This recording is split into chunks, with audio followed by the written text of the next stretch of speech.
Hello YouTube, this is Morgan, Airspeed Prime here at my next Airspeed Reads Naruto video. This one's going to be for Volume 7, which means we start off a new 3-in-1 volume, and here is our cover here. Pretty interesting. It's always interesting with some of these volume covers, and especially some of the kind of more promo style art that Kishimoto does, that it's the characters, the same character models, but he does a lot of detail with regards to their like equipment and ninja stuff that they're wearing. That like a lot of that is stuff that you like never see characters use in the show. So it's just interesting that he focuses on it here in the kind of cover art. I actually really like the image on the back, a kind of slightly different style of art with some effects on it, but that image of Ino and Sakura is pretty good, represents their relationship quite well at this point. But yeah, volume 7 to 9 covered in this one, but I'm here to review volume 7. I'll just quickly mention that at some point I think I'm probably going to review these books. These are obviously the Naruto novels that continue the story after the end of the manga. So, you know, I've already read this one. I still have to read Shigemaru's story, but I do have it.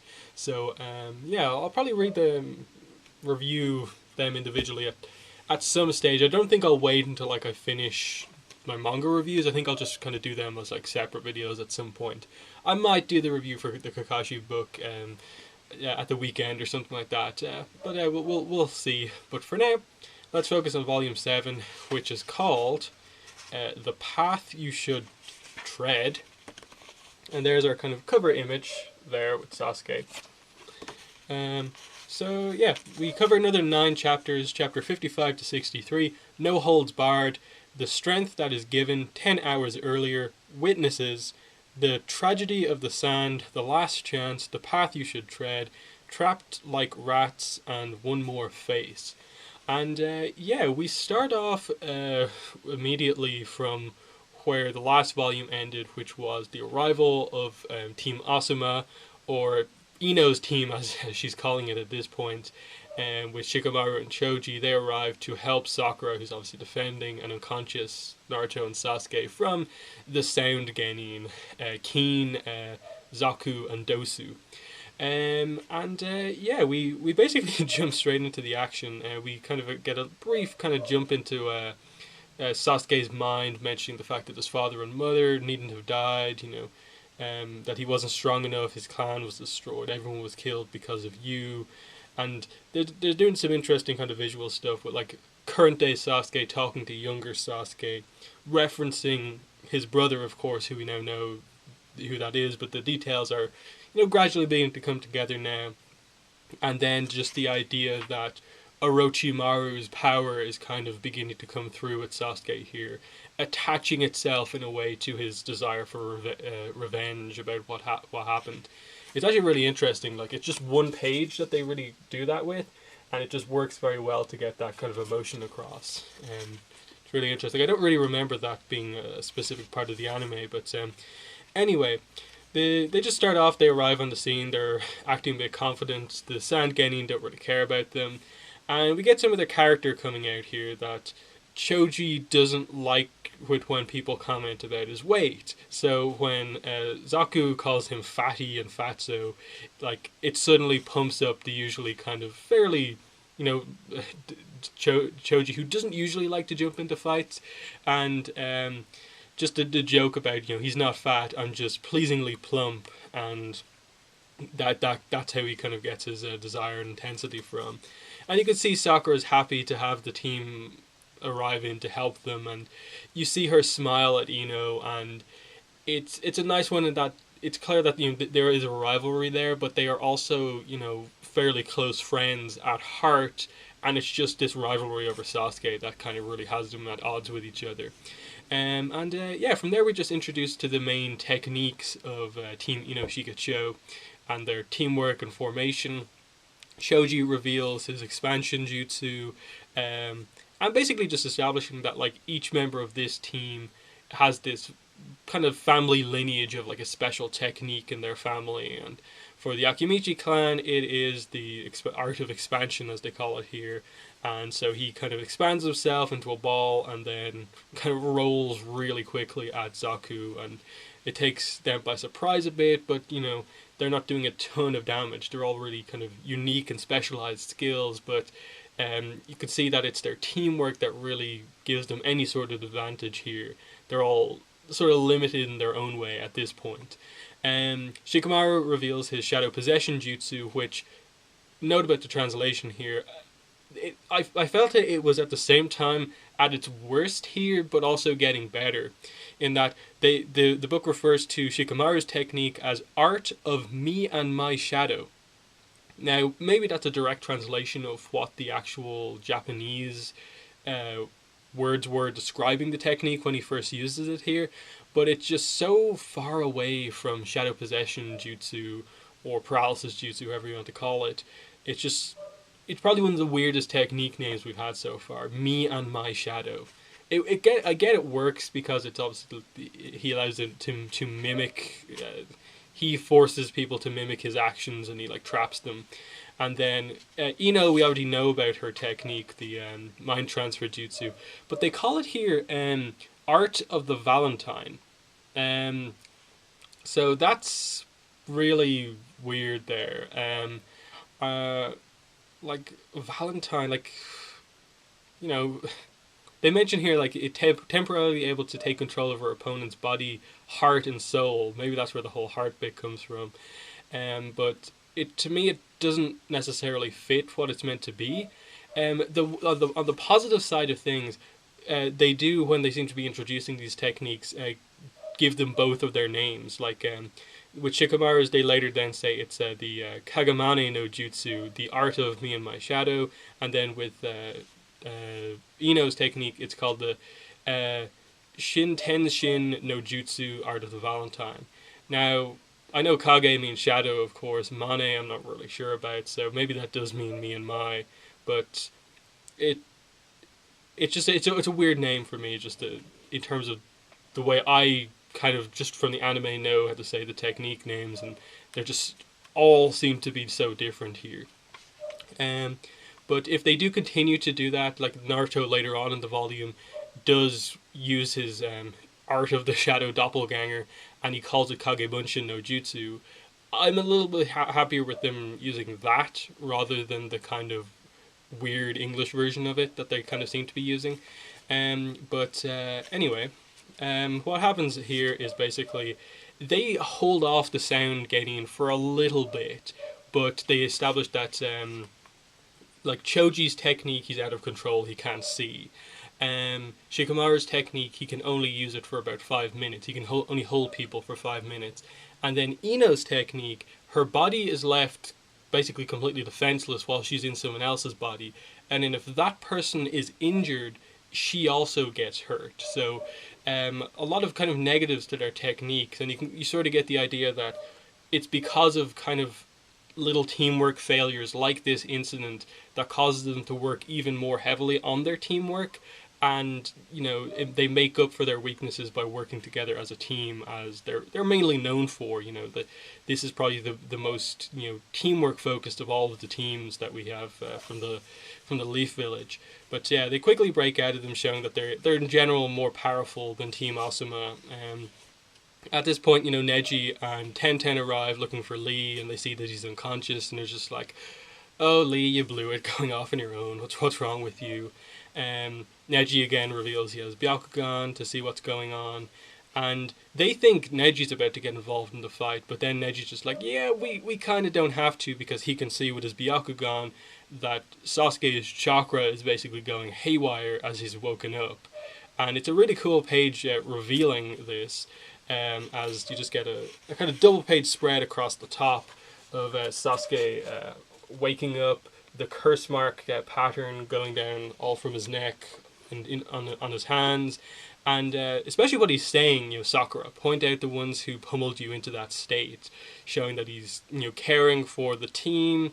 And I like in this scene how otherwise if Sasuke didn't have the curse mark and stuff like that, you get the idea that Sakura probably would have been freaking out, like, "Oh, he cares for me finally, he's asking to take revenge for me," and stuff like that. But because of the seriousness of the situation, her knowing that he was unconscious just minutes ago, that this mark going down his arms has to be somewhat related to the thing he has on his neck, she's more concerned than anything else. Than that it kind of shows that she really does care about him. It's not just a crush that she has on him, that she actually does really care about and like him. The fact that she's putting more emphasis on, the way he's acting, and like if he is okay himself, rather than like she's actually the one in danger here. And I like how they do that at the start of this, that the Sakura's reaction to Sasuke like this is different than you perhaps expect up to now, just showing a different connection than they kind of have. And yeah, the Sound Genin are kind of concerned by this, because they're kind of like, wait, Orochimaru told us to focus on killing Sasuke, but it seems like he's also gone after Sasuke specifically himself and given him the curse mark. And they're kind of almost thinking to themselves like, oh, like he was basically sacrificing us to Sasuke to test Sasuke's skills. He doesn't actually care about us, he only cares about Sasuke. It doesn't quite come out to that degree just yet, but it's clear that that's what exactly is happening here, that he put the mark on Sasuke to test if he could survive it and like use the power, channel his need to be like an avenger through that, and profit from it. And Shikamaru and Ko escape as Sasuke takes over the battle. Zaku, as ever, is jumps straight into the battle, but Dozu stays back and is kind of like, no, Zaku, he's too powerful in this state. And yeah, this is when we get just Sasuke destroys Zaku basically, and it's a really kind of brutal scene as he grabs Zaku's arms from behind, puts his foot onto his back, and just basically dislocates both of his arms, slash elbows, breaks his arms kind of thing. It's really brutal. It comes across a little bit better in the anime because you hear the crack, and just the motion comes across a little bit better. I was half thinking that the manga would have Sasuke like rip his arms off or do something a little bit more violent, but it is basically the same thing, and they don't quite show it to the degree that they show it in the anime, which is interesting. That usually it's the anime that kind of censors stuff from the manga, but it's almost a reverse here. In that they kind of only show it kind of in shadow at the bottom with the two big snap sound effects, but still interesting just that he did something so violent, and that Sakura's reaction to her teammate winning the fight is not like, yay, he's winning, but like, what are you doing? That's like violent to an insane degree, and it shocks everyone. Like Team Asuma is shocked, Sakura especially is shocked at this, and I really, really like the next page, the next 2 pages here, as she kind of flashes back on Sasuke, knowing who he is, the time she spent with him, the flashes to what Orochimaru was saying in the last volume, and she looks at him in the eyes and kind of compares it to a time from before, and is like, stop it, you're not being you right now, and kind of hugs him from behind to kind of keep him from attacking in this manner. And especially Ino's face at the bottom of the that page there, it's really telling, because it's almost Ino realizing that Sakura has a greater connection to Sasuke than she does, and that she still likes Sasuke, of course, but that there is something between them that is more than kind of she can have. Like, they're teammates, they're close, and how emotional Sakura is about this, and how much she seems to know Sasuke to be willing to stop him in this way, is very telling. And ultimately it works, which I found interesting, that this does calm him down. The curse mark over his arms retreats back into his neck, and basically immediately Dosu is like, we're leaving, Zaku just got wrecked, basically, and he leaves the scroll, their scroll, because I forgot to mention in the last volume that Orochimaru did destroy Team 7's scroll, so they get one back here because Sasuke was just so awesome. And before they go, Sakura tries to kind of figure out, like, wait, tell me what's going on with Orochimaru. We know he's from, like, the Sand Village. What did he do to Sasuke? And they just kind of leave, like, we were just following orders. Like I said a little bit earlier on, they're confused about Orochimaru's actions as everyone else is. And after all of this has happened, Naruto wakes up, which brings up an interesting point in that they've done it up to now that Sasuke's basically been unconscious every time Naruto has used the Ninetales mode. Like, he sort of saw Naruto do it to block the snake in the last volume, but I don't think it was inherently clear that, like, Sasuke knew that was Ninetales or anything like that. Just that, like, oh, Naruto's growing. And then Naruto was unconscious when Sasuke used the curse mark thing, and is, even by the end of this arc, is completely unaware that Sasuke has the curse mark. Let alone that he has a seal on him that's related to the Ninetales. So it's interesting that they're keeping the special powers of both away from each other, that they don't know about it. And maybe I'm misremembering, but, like, if, as far as I'm aware, like, it's to the point where, like, both of these are only properly revealed during their final battle at the end of part 1. I assume it's in, like, volume 27 or 26 when that fight takes place. It'll be interesting to get to that now. But we've still got a lot of volumes to go before then. But yeah, after this, the Sound Ninjas are gone, the fight is over, and we're left with basically just a lot of Leaf Ninjas in the area. Everyone except Team Kurenai is there, and it's just kind of... Naruto wakes up, he notices Sakura's new hairstyle for the first time. Ino offers to help Sakura, fix it so it's... neat in the kind of shorter hairstyle that she has now, rather than just quickly I cut my hair off. So, like, even out the cut, I suppose. So that comes out. 1010 reflects on Lee's defeat and kind of just gives out to him for doing that after they agreed that they'd work together. Naruto insults Lee and Sakura punches him, and I think that's, like, the first time we see Sakura. That kind of ongoing gag that kind of goes from here on out, where Sakura tends to be quite violent with Naruto when he makes goofy kind of remarks, and just seeing her stick up for Lee after obviously everything Lee did, putting himself on the line, it was a nice moment, as she just reflects that because of Lee, more or less, she made a big breakthrough in terms of her bravery and wanting to protect people just as much as, like, he protected her. And he just says, when we meet again, I'll be a stronger man then. And just quick cutaway to Anko establishing that, like they said last volume, Orochimaru said, don't cancel the tuning exams no matter what you do, or I will properly attack. And she just gets that through to the Hokage that, look, something bad has happened here, but we can't cancel the tuning exams. But she's also gets to reveal here that the first team to complete the second exam is the Sand siblings from the village hidden in the sand. Gaara's team finished it in 97 minutes, which is has blown away completely the previous record, and they're all shocked by this. It's then we get like a flashback basically to what happened with regards to the main people to encounter them were the other team that was doing quite well at the start, which was Team Kurenai, Hinata, Kiba, and Shino. They got their scroll really quickly in the exam, and obviously took a little bit of extra time to actually get to the final area. But Hinata, a combination of Hinata and Akamaru basically figure out that something's going wrong up ahead, and they then see, obviously it's a flashback still at this point, they see Team Gaara attack another group.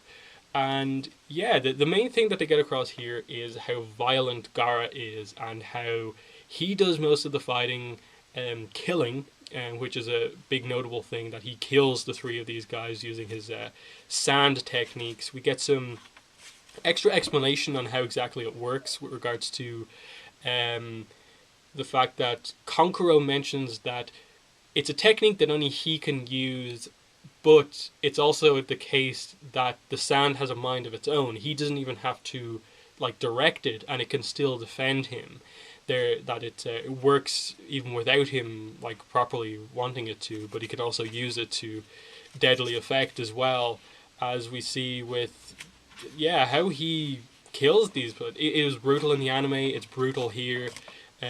Sand funeral as it's called here, but I think it's called sand burial in the anime. But it definitely gets the effect across of someone getting crushed completely in sand.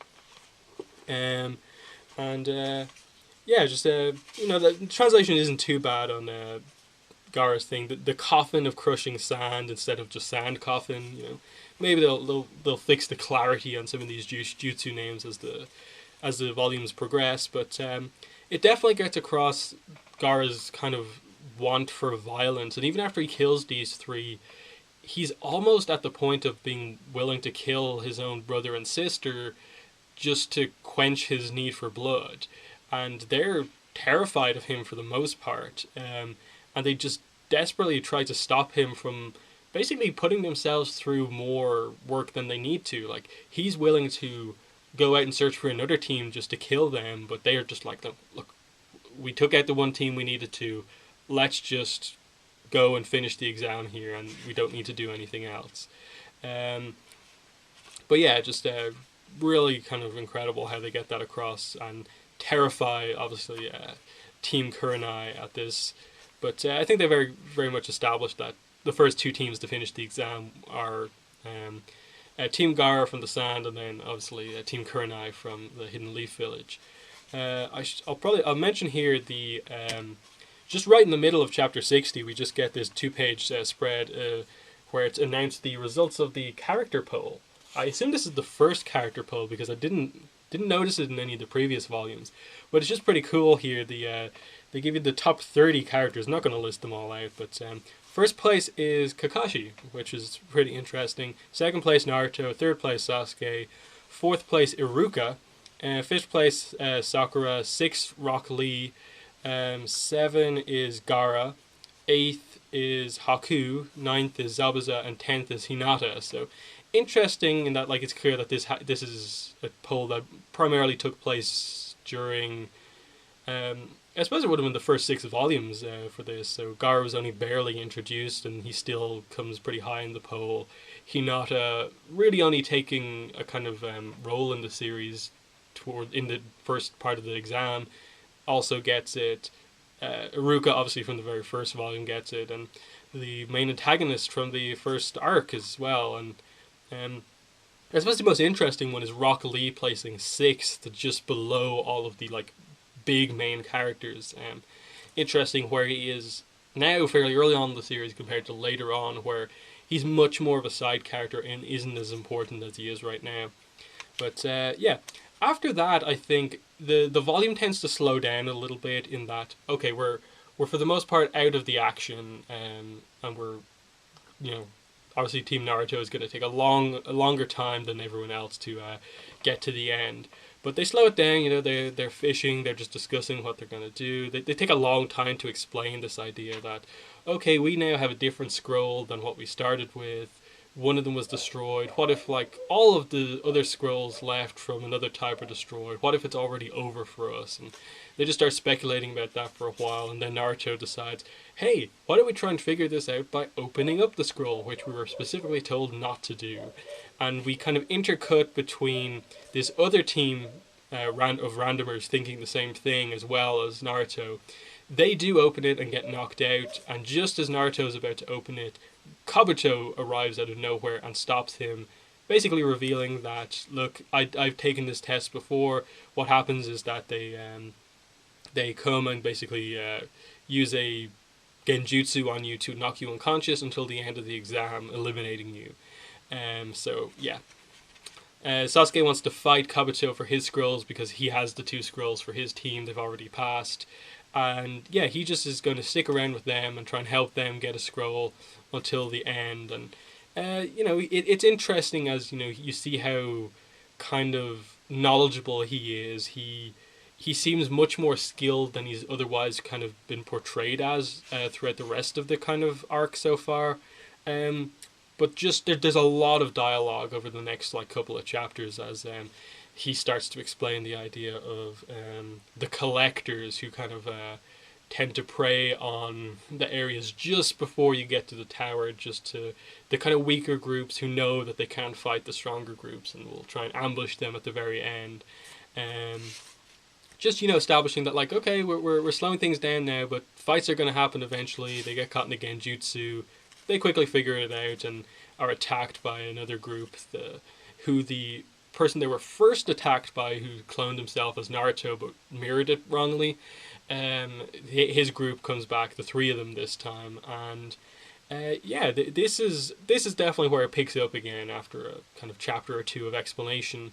The main reveals here are that Sasuke is struggling to use his techniques in fighting, especially Sharingan. It seems like that combined with whatever the curse mark is doing, it's very much putting a lot of pressure on his body to the point where he just like every time he goes to use a technique, he just gets like sharp pain where the curse mark is. So it's affecting his chakra. He's not as effective as he was before.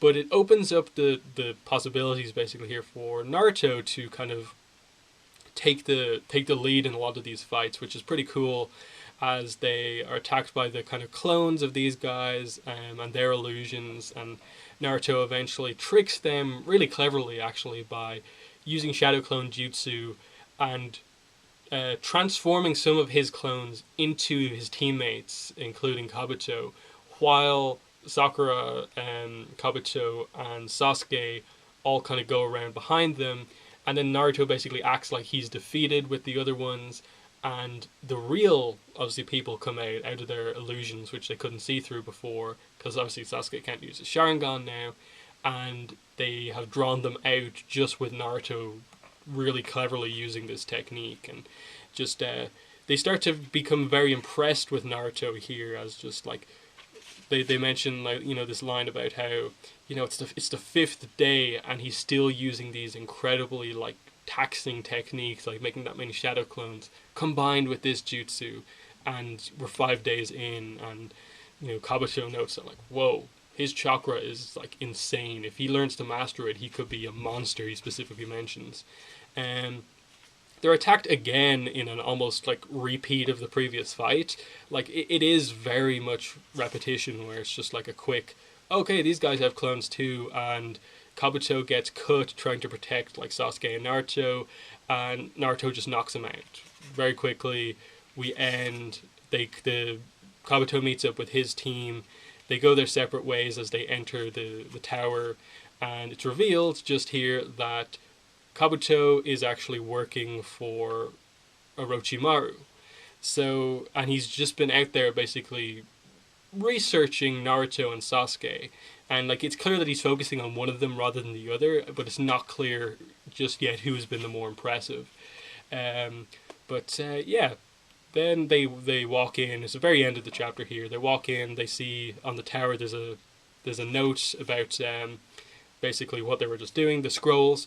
It says, if qualities of heaven are your desire, acquire wisdom and knowledge to take your mind higher. If earthly qualities are what you lack, train your bodies in the fields and prepare to attack.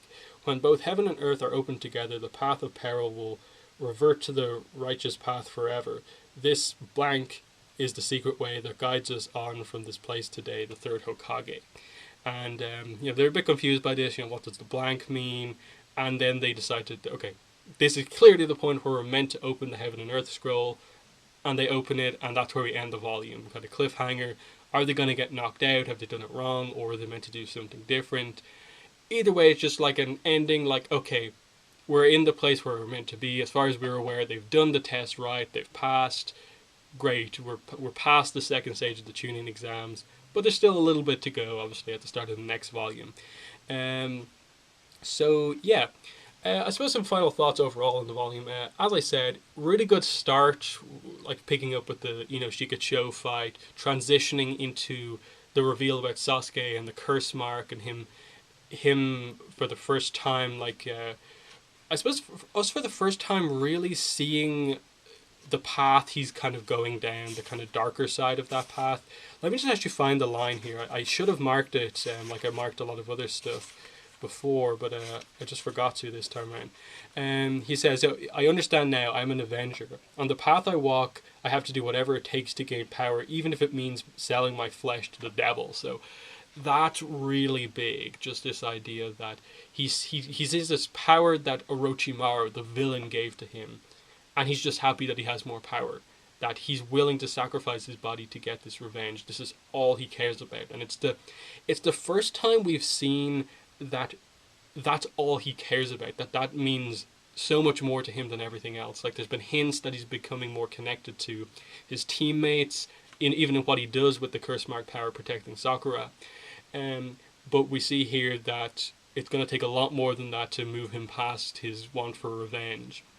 So, we have that cool thing with the curse mark and the important character reveal there. We get introduced to a lot of the other characters. Gaara, I suppose, and his team are properly introduced here. The powers of Gaara, how dangerous he is, and just the when Kabuto joins the group, as I said, things do slow down, I think, a good bit as he arrives, and it's 2 or 3 chapters of just explaining stuff about the end of the second part of the Chunin exams. The action at the end is quite good, in that they cleverly use Naruto when Sasuke isn't able to fight properly, and then we end with obviously the big reveal of oh, whoa, Kabuto was working for Orochimaru the whole time. That's, it's not the biggest reveal, but it's interesting that he just has a plant here, and he has had a plant in the village for a long time, because there's a reason now Kabuto has failed the test so many times. He's been looking at the candidates to see who's the best, and reporting back to Orochimaru on who is the best.